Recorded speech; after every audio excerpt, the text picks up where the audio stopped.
We live in the most optimized age in human history. Every step we take is counted. Every hour is tracked. Every habit is measured, improved, refined.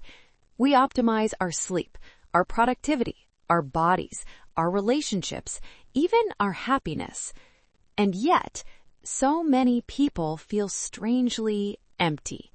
Not broken, not depressed, just hollow, like life is running smoothly but going nowhere. Today, we're going to explore something uncomfortable, the hidden cost of constant optimization, the quiet conflict between metrics and meaning, because somewhere along the way, we stopped asking one important question. Are we improving our lives or just making them more efficient at being meaningless? At some point, life turned into a dashboard. Steps per day, calories consumed, hours worked, followers gained, engagement rate, productivity streaks, numbers everywhere. Numbers feel safe. They feel objective. They feel like progress. But numbers don't tell the whole story. A walk isn't just steps. A conversation isn't just minutes. A life isn't just output. Yet modern systems reward what can be measured, not what can be felt. If something can't be tracked, it quietly stops mattering. Silence, boredom, daydreaming, wonder, doing nothing on purpose. These things don't show up on charts, so we remove them. Not because they're useless, but because they're invisible to metrics. Optimization sounds smart, but slowly it changes how we see ourselves. We stop being humans. We become projects, always under construction, always in need of improvement. There's always a better routine, a better diet, a better mindset, a better version of you. Rest becomes laziness. Stillness becomes waste. Enough is never enough. Even joy gets optimized. We don't just enjoy moments anymore, we evaluate them. Was this productive? Was this worth it? Did this move me forward? And without realizing it, we turn life into a performance review, not lived but audited. Here's the problem with metrics. They don't understand meaning. They can tell you how fast you're going, but not where you're going.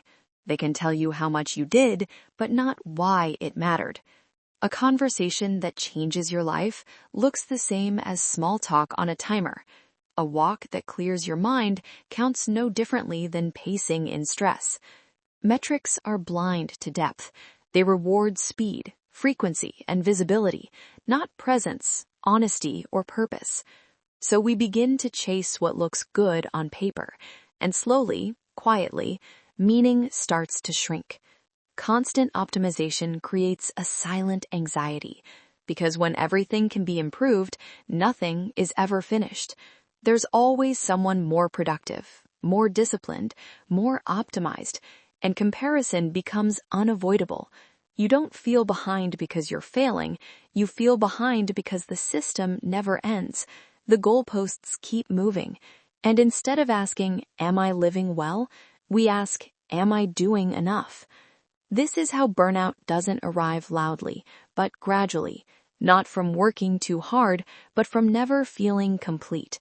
In the race to optimize, we lose fragile things, unstructured time, curiosity without purpose, moments that exist only to be felt.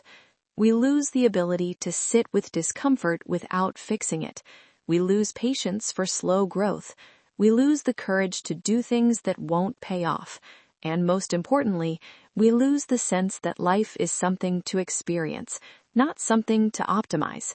This isn't a call to reject progress. Optimization has value, but meaning must come first. Not everything valuable can be measured. Not everything meaningful can be optimized. Some things need to remain inefficient, messy, unproductive, because that's where humanity lives. The question isn't how can I improve this? The question is, why does this matter to me? When metrics serve meaning, they help us grow. When meaning serves metrics, we disappear. So maybe the goal isn't to become the best version of yourself.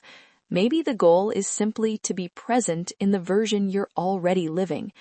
In a world obsessed with optimization, choosing meaning is a quiet rebellion, and sometimes doing less is the most human thing you can do.